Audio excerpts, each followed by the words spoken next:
Hola a todos, en el presente video vengo a mostrarles la entrevista realizada a la docente Marta Beatriz Espada Martínez, quien por dificultades técnicas no pudo acceder con su cámara encendida. Me presento, soy Ariely Mamani Martínez, estudio la carrera de Marketing y Publicidad y en esta ocasión vengo a realizar una entrevista a la profesora Marta Beatriz Espada Martínez. ¿Podría contarnos un poco más de su vida y de la carrera que imparte? ¿De mi vida profesional o de qué vida? De mi vida profesional, yo Su creo, vida ¿no? profesional, sí. Hace 35 años de servicio que tengo. Con este año yo soy maestra de física química de secundaria. Estudié en la normal integrada Mariscal Sucre, de la ciudad de Sucre también. Y bueno, me inicié los primeros años de servicio en provincia, he estado como 7 años y luego a la ciudad. Los primeros años de servicio para mí ha sido muy satisfactorio y hasta el momento también. Me gusta mi especialidad, me gusta trabajar con adolescentes, es una bonita experiencia. Y también he trabajado con con estudiantes de actitudes especiales, como se llaman estos estudiantes especiales, y estoy contenta con mi carrera. Ok, es un buen inicio. Impresionante cuántos años lleva ejerciendo su profesión, la verdad, no me imaginaba. Bueno, iríamos primeramente con esta pregunta que dice, ¿usted como docente conoce a sus estudiantes? ¿También ha visto algunos estudiantes que tienen actitudes diferentes o a distintos casos?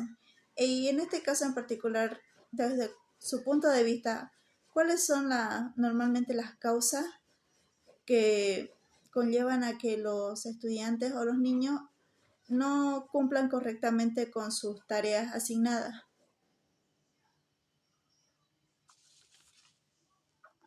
Generalmente los estudiantes que tienen actitudes diferentes o especiales a las normales de otros estudiantes no están pues a la par con los estudiantes de educación regular. Ellos tendrían que estar en una educación especial. Esos niños, esos estudiantes tardan en aprender o al final no aprenden. Y para ellos hay que hacer otros contenidos, otras actividades complementarias, otros exámenes o repasos, como llamamos, de acuerdo a la capacidad mental que tienen. También hay estudiantes que son muy hiperactivos y les es difícil concentrar su atención para poder asimilar los nuevos conocimientos y poder aprenderlos. En cambio, los estudiantes que no tienen ninguna de estas dificultades, se los clasifica dentro de los normales, ellos aprenden con facilidad y tienden a no olvidar y a aplicar lo que han aprendido en nuevas experiencias. Esa sería mi respuesta. Ok, vayamos con la siguiente. De acuerdo a su experiencia y lo que ha vivido durante el trance de su profesión, ¿qué factores indica? ¿Cuáles son los factores para el bajo rendimiento educativo en los estudiantes actualmente? Si nos podría decir. Ya, de acuerdo a la experiencia que tengo y la visión que tengo, influye bastante los medios tecnológicos, en vista de que los estudiantes, no serán todos, pero la mayoría hacen mal uso de estos medios. A fin de acrecentar, digamos, su conocimiento, no lo hacen. Entran a otras páginas, a otras aplicaciones, a otras informaciones que no tienen que ver nada con su aprendizaje respecto al peso académico que ellos llevan en colegio. Eso sería una influencia. Otra influencia también es el medio social en el cual se están desarrollando, están viviendo, están creciendo, como ser la familia, la vecindad, los amigos, también influyen en su aprendizaje. Y el consumo de alcohol, yo diría, porque ahora niños desde los 12 años ya consumen alcohol y tabaco. Entonces eso también influye en su aprendizaje, influye en el comportamiento. Otra causa que influye para que tengan bajo rendimiento es la alimentación, sin duda. En vista de que muchos estudiantes no viven la vida familiar con sus padres por motivos de trabajo. Todo el día no los ven a sus hijos y ellos se preparan el alimento como pueden o al final no comen. Van al colegio con lo poco tal vez que comen al paso, una hamburguesa o qué sé yo, un refresco por ahí, y están con sueño, no prestan atención, tienen debilidad, hasta llegan a desmayar. Ese es otro factor que influye, la alimentación, en su aprendizaje. Otro factor que influye es la hiperactividad de algunos estudiantes, el autismo. También influye el trato social que les dan sus papás, el medio, la familia más que todo, ¿no? Incluyendo al papá, al abuelo, a los tíos, los primos. Todo eso influye en el aprendizaje. Claro que no vamos a querer que todas las familias tengan una relación al 100% con los estudiantes, al menos hoy en día que la situación social está tan conflictiva, también la situación económica.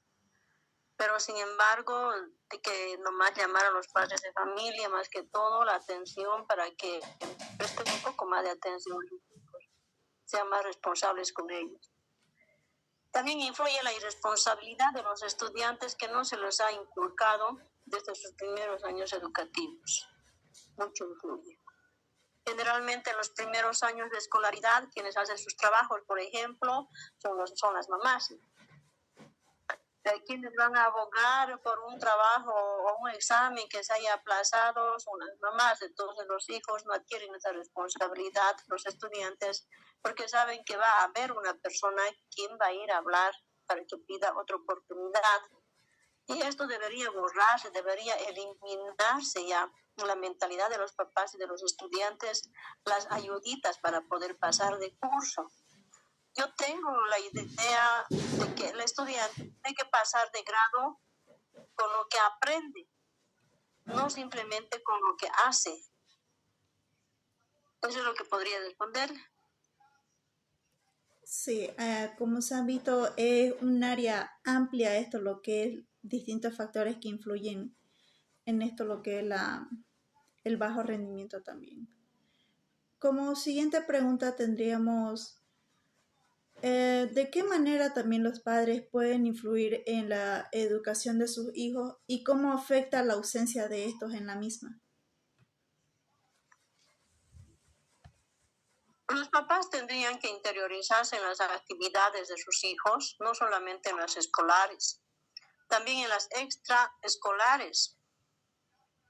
Por ejemplo, hay familias en que a los hijos les dan un cuartito aparte, ya ese va a ser tu dormitorio. Y no saben lo que está pasando dentro de ese dormitorio. El estudiante dice, estoy yendo a hacer mi tarea. Y no sabe el papá o la mamá si está haciendo su tarea o no. Estoy estudiando y no sabe si está estudiando o no. Entonces tendría que haber una relación más cercana, de manera que el estudiante trabaje sus actividades escolares en presencia de sus papás, sentados todos en una mesa de comedor, podría ser, y compartir con sus papás todo lo que están haciendo.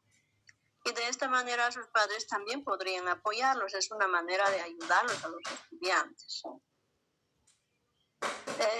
¿Qué fue la última parte de esta pregunta, perdón?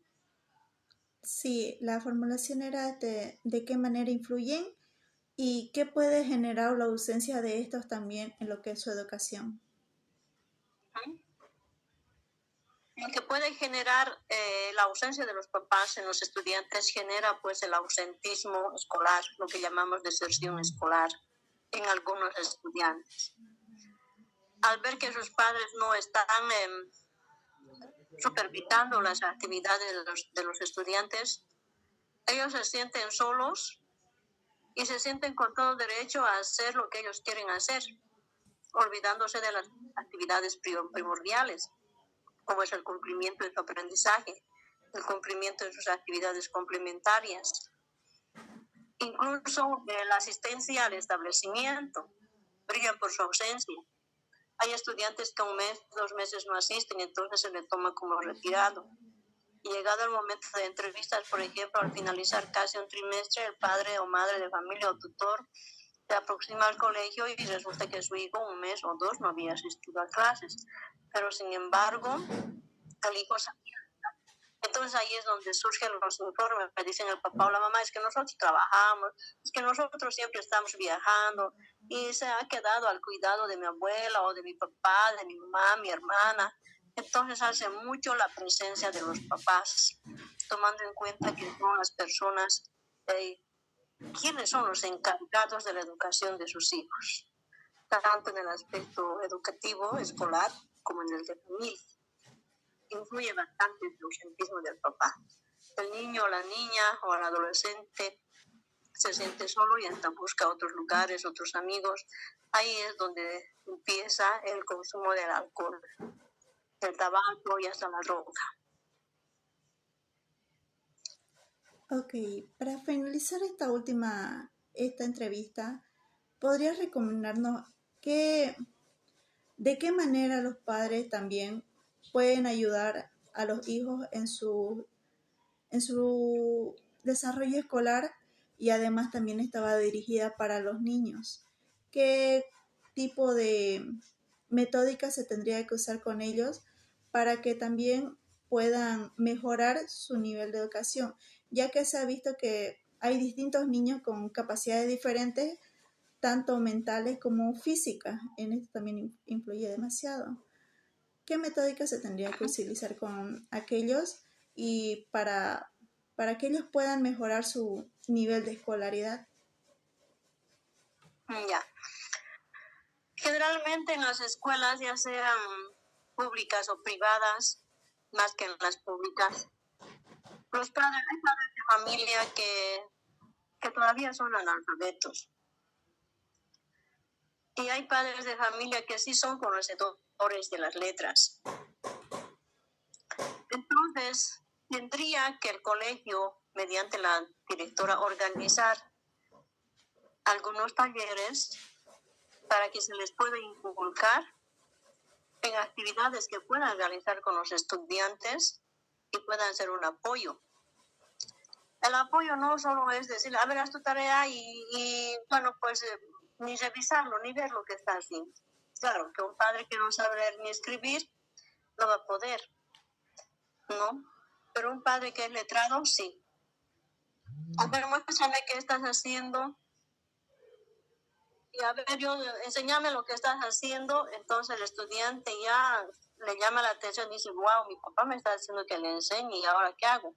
Bueno, a ver, le enseñaré papá, y así empieza a enseñarle, esto estoy haciendo, esto otro estoy haciendo, así estoy respondiendo, esto estoy investigando, te cuento de la investigación, averiguado esto, ¿qué dices tú? Y el papá tal vez podría complementar. Eso es inmiscuirse en las actividades escolares de su hijo. Inmiscuirse, ser parte del proceso de enseñanza y aprendizaje. Okay, Esa sería mi respuesta. Sí, también para los estudiantes que tienen distintas capacidades, ¿qué metódica se tendría que utilizar con ellos? En primer lugar, soy de la idea de que los padres tienen que aceptar las capacidades diferentes que tienen sus hijos y llevarlos a centros educativos especiales para esos niños. Y no ponerles a un centro educativo regular, donde la enseñanza es distinta.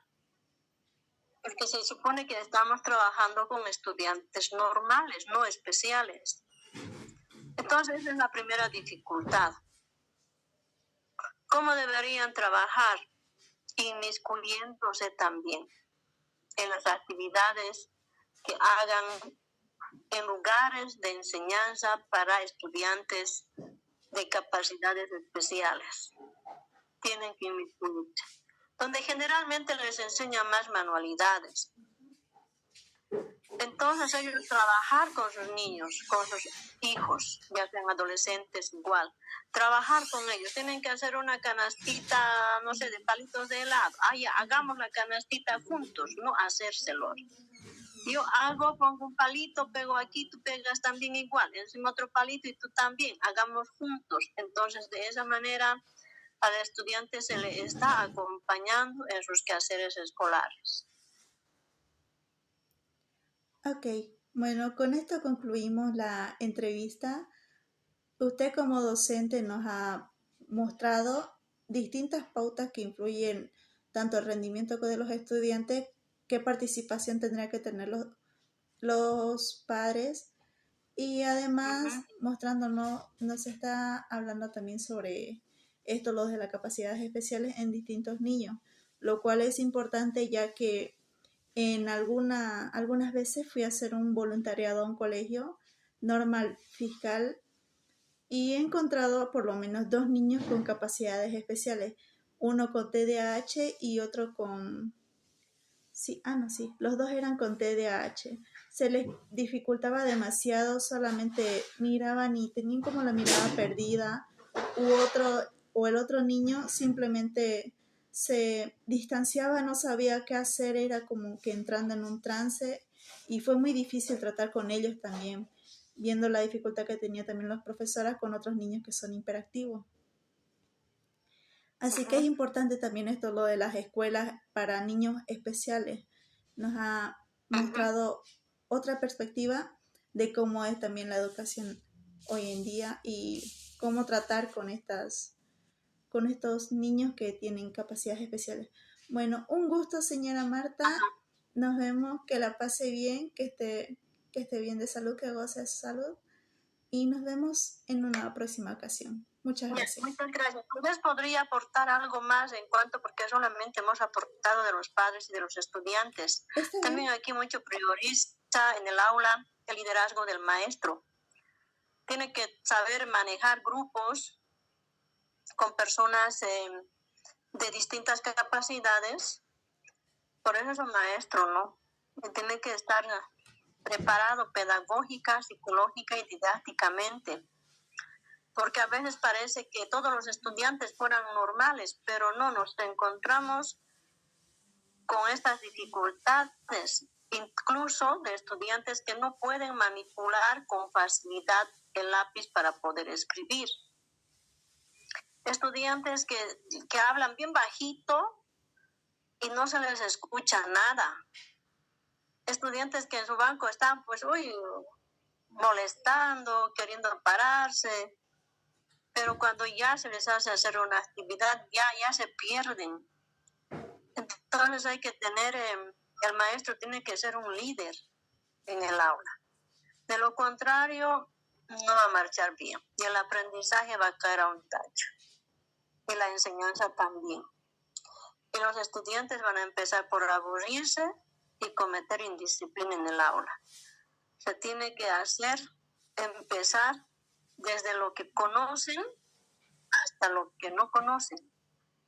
Entonces ese aprendizaje y la enseñanza va a ser, por lo menos va a llegar a un 70-80%, quizás hasta el 100% de aprovechamiento, más que para el maestro, para el estudiante. Y un maestro se siente satisfecho cuando la mayoría de los estudiantes sí han aprendido, han participado desde su conocimiento previo. Ya eso más como aporte tal vez le podría servir de acuerdo a la experiencia vivida durante todo este tiempo de trabajo. Gracias por hacerme participar en cualquier momento también. Estoy nomás para hacer el compartimiento de conocimientos que tengo, mis experiencias que tengo. Entonces, muy agradecida quedo con usted.